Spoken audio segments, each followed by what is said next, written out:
Welcome back to App IQ, and today I'm going to show you how to download your design in Canva.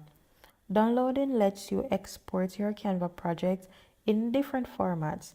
Now to download, head up to the dashboard and go to the top right corner and select Share. Next, you're going to select Download. Choose a file type, whether it be JPEG, PNG, PDF, standard, PDF, print, SVG, MP4, GIF, or whichever. These are some other settings that you can toggle with based on what you're exporting. So you can choose to change the size, you can choose the limit file size, compress, or to export with a transparent background. If not, then you move on to the selecting pages section.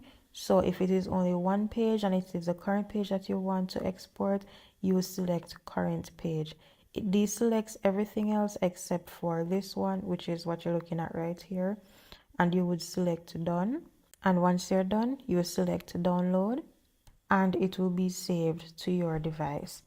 And that is it, guys. Very easy and very simple.